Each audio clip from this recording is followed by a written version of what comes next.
ನಿನ್ನೆ ನಡೆದಂತಹ ಸುದ್ದಿಗೋಷ್ಠಿಯಲ್ಲಿ ಬಹಳ ಸ್ಪಷ್ಟವಾಗಿ ಸೇನಾಧಿಕಾರಿಗಳು ಅಂದ್ರೆ ಸೇನೆಯ ಮುಖ್ಯಸ್ಥರು ಅದನ್ನ ಸ್ಪಷ್ಟವಾಗಿ ಹೇಳಿದ್ರು. ಪಾಕಿಸ್ತಾನದ ದಾಳಿಗೆ ಪ್ರತಿ ದಾಳಿ ಯಾವ ರೀತಿ ಇತ್ತು ಅಂತ ಸಾಕ್ಷಿಗಳ ಸಮೇತ ಜಗತ್ತಿನ ಎದುರು ಇಡುವಂತಹ ಪ್ರಯತ್ನವನ್ನ ಸೇನಾ ಮುಖ್ಯಸ್ಥರು ಮಾಡಿದ್ರು. ಮುಂದಿನ ಸುದ್ದಿಯತ್ತ ಗಮನ ಕೊಡೋಣ. ಪಾಕಿಸ್ತಾನದ ಜೊತೆಗೆ ನಾವಿದ್ದೀವಿ ಅಂತ ಹೇಳ್ತಾ ಇದ್ದಂತ ಚೀನಾನೇ ಈಗ ಪಾಕಿಸ್ತಾನಕ್ಕೆ ಸಮನ್ಸ್ ಜಾರಿ ಮಾಡಿದೆ ಅಂತೆ. ಯಾವ ವಿಚಾರಕ್ಕೆ ಸಂಬಂಧಪಟ್ಟಂತೆ ನಾನಿದ್ದೀನಿ ಪಾಕಿಸ್ತಾನದ ಜೊತೆಗೆ ಅಂತಿದ್ದ ಚೀನಾ ಯಾವ ವಿಚಾರಕ್ಕೆ ಸಮನ್ಸ್ ನೀಡಿತು ಅದನ್ನ ನೀವು ಗಮನಿಸ್ತಾ ಹೋಗಿ.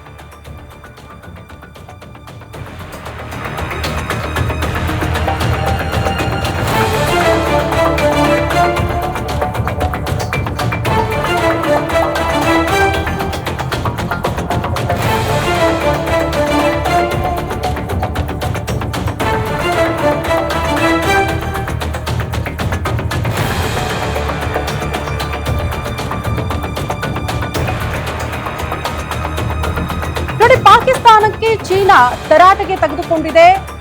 ತನ್ನ ಒಪ್ಪಂದದ ಪ್ರಕಾರ ಬಹಳ ಸ್ಪಷ್ಟವಾಗಿ ಚೀನಾ ಹೇಳಿದಂತೆ ಯುದ್ಧದ ಸನ್ನಿವೇಶ ನಿರ್ಮಾಣ ಆದ್ರ ಚೀನಾದ ಒಪ್ಪಿಗೆ ಇಲ್ಲದೆ ತಾನು ನೀಡಿರುವಂತಹ ಶಸ್ತ್ರಾಸ್ತ್ರಗಳನ್ನ ಕ್ಷಿಪಣಿಗಳನ್ನ ಬಳಕೆ ಮಾಡೋ ಹಾಗಿಲ್ಲ ಅಂತ ಆ ಒಪ್ಪಂದ ಮುರಿದು ಚೀನಾ ಹೇಳಿರೋದನ್ನ ಕೂಡ ದಾಟಿ ಪಾಕಿಸ್ತಾನ ಚೀನಾದಿಂದ ಪಡೆದುಕೊಂಡಿರುವಂತಹ ಕ್ಷಿಪಣಿಗಳ ಪ್ರಯೋಗಕ್ಕೆ ಭಾರತದ ಮೇಲೆ ದಾಳಿಗೆ ಮುಂದಾಗಿತ್ತು. ಆ ಎಲ್ಲಾ ಕ್ಷಿಪಣಿಗಳನ್ನ ಕೂಡ ಭಾರತೀಯ ಸೇನೆ ಹೊಡೆದಾಗಿತ್ತು. ಪ್ರಮುಖವಾಗಿ JF-17 ಕ್ಷಿಪಣಿಯನ್ನ ಕ್ಷಣ ಮಾತ್ರದಲ್ಲೇ ಭಾರತೀಯ ಸೇನೆ ಹೊಡೆದು ಹಾಕಿತ್ತು. ಸೊ ಇದೇ ವಿಚಾರಕ್ಕೆ ಸಂಬಂಧಪಟ್ಟಂತೆ ಚೀನಾ ಗರಂ ಆಗಿದೆಯಂತೆ. ಕಾರಣ ಇಷ್ಟೇ, ತನ್ನ ಒಪ್ಪಿಗೆ ಇಲ್ಲದೆ ಹೇಗೆ ಈ ಶಸ್ತ್ರಾಸ್ತ್ರಗಳನ್ನ ಕ್ಷಿಪಣಿಗಳನ್ನ ಈ ಪಾಕಿಸ್ತಾನ ಬಳಕೆ ಮಾಡ್ಕೊಳ್ತು ಅಂತ. ಯಾಕಂದ್ರೆ ವಿಶ್ವದ ಮುಂದೆ ಮರ್ಯಾದೆ ಹೋಗಿದೆ. ಚೀನಾದಿಂದ ಖರೀದಿ ಮಾಡಿರುವಂತಹ ಕ್ಷಿಪಣಿ, ಒಪ್ಪಂದದ ಪ್ರಕಾರ ಪಡೆದುಕೊಂಡಿರುವಂತಹ ಕ್ಷಿಪಣಿ ಅಷ್ಟು ಶಕ್ತಿಶಾಲಿ ಅಲ್ಲ. ಕ್ಷಣ ಮಾತ್ರದಲ್ಲೇ ಭಾರತೀಯ ಸೇನೆ ಅದನ್ನ ಹೊಡೆದು ಹಾಕುತ್ತೆ ಅಂತ ಅಂದ್ರೆ ಇದರ ಶಕ್ತಿಶಾಲಿ ಕ್ಷಿಪಣಿಗಳು ಎಷ್ಟರ ಮಟ್ಟಿಗೆ ಇರಬಹುದು ಅನ್ನೋದು ಜಗಜ್ಜಾಹೀರ. ಯಾಕಂದ್ರೆ ಚೀನಾದಿಂದ ಆಲ್ರೆಡಿ ಆಫ್ರಿಕಾ ದೇಶಗಳು ಕೂಡ ಇದೇ ಕ್ಷಿಪಣಿ ವಿಚಾರಕ್ಕೆ ಸಂಬಂಧಪಟ್ಟಂತೆ ಒಪ್ಪಂದ ಮಾಡ್ಕೊಂಡಿದೆಯಂತೆ. ಒಪ್ಪಂದದ ಪ್ರಕಾರ ಈ ಕ್ಷಿಪಣಿಗಳನ್ನ ಆಫ್ರಿಕಾ ದೇಶಗಳಿಗೆ ಕೊಡಬೇಕು. ಆದ್ರೆ ಈಗ ಪಾಕಿಸ್ತಾನ ಪ್ರಯೋಗ ಮಾಡ್ತಲ್ಲ, ಭಾರತೀಯ ಸೇನೆ ಆ ಕ್ಷಿಪಣಿಯನ್ನ ಹೊಡೆದು ಹಾಕ್ತಲ್ಲ.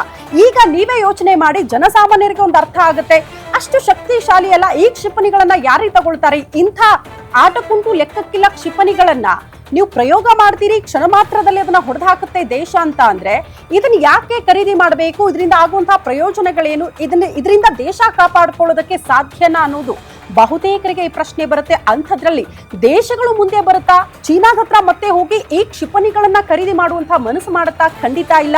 ಇದೇ ವಿಚಾರಕ್ಕೆ ಸಂಬಂಧಪಟ್ಟಂತೆ ಪಾಕಿಸ್ತಾನ ಚೀನಾದ ಮಾನ ಮರ್ಯಾದೆಯನ್ನ ಜಗಜ್ಜಾಹೀರ ಮಾಡ್ಬಿಡ್ತಲ್ಲ, ಹಾಳು ಮಾಡ್ಬಿಡ್ತಲ್ಲ ಅನ್ನೋ ಕೋಪಕ್ಕೆ ಸಂಬಂಧಪಟ್ಟಂತೆ ತರಾಟೆಗೆ ತೆಗೆದುಕೊಂಡಿದೆಯಂತೆ. ಇದೇ ವಿಚಾರಕ್ಕೆ ಸಂಬಂಧಪಟ್ಟಂತೆ ಅಂದ್ರೆ ಸಮನ್ಸ್ ಅನ್ನ ಕೂಡ ಜಾರಿ ಮಾಡಲಾಗಿದೆ ಪಾಕಿಸ್ತಾನಕ್ಕೆ ಅನ್ನೋದು ಬಹಳ ಸ್ಪಷ್ಟವಾಗ್ತಾ ಇದೆ. ನೋಡಿ, ಯುದ್ಧದ ಸನ್ನಿವೇಶದಲ್ಲಿ ಭಾರತ ಅಥವಾ ಪಾಕಿಸ್ತಾನದ ಗಡಿ ಪ್ರದೇಶದಲ್ಲಿ ಯುದ್ಧದ ಸನ್ನಿವೇಶ ನಿರ್ಮಾಣ ಆದಾಗ ಚೀನಾ ಪ್ರತಿ ಹಂತದಲ್ಲೂ ಕೂಡ ಪಾಕಿಸ್ತಾನದ ಜೊತೆಗೆ ನಾವಿದ್ದೀವಿ ಅಂತ ಹೇಳ್ತಾ ಇದ್ರು. ಈಗ ಚೀನಾನೇ ಉಲ್ಟಾ ಹೊಡೆದ್ಬಿಟ್ಟಿದೆ. ಕಾರಣ, ತಾನು ಕೊಟ್ಟಿರುವಂತಹ ಕ್ಷಿಪಣಿ ವಿಶ್ವದ ಮುಂದೆ ಇಷ್ಟು ಆಟಕ್ಕುಂಟು ಲೆಕ್ಕಕ್ಕಿಲ್ಲ ಅನ್ನೋ ಪರಿಸ್ಥಿತಿಯಲ್ಲಿ ಹೊಡೆದಾಕ್ತಲ್ಲ ಭಾರತೀಯ ಸೇನೆ ಅನ್ನುವಂತಹ ಮರ್ಯಾದೆ ಹೋಯ್ತಲ್ಲ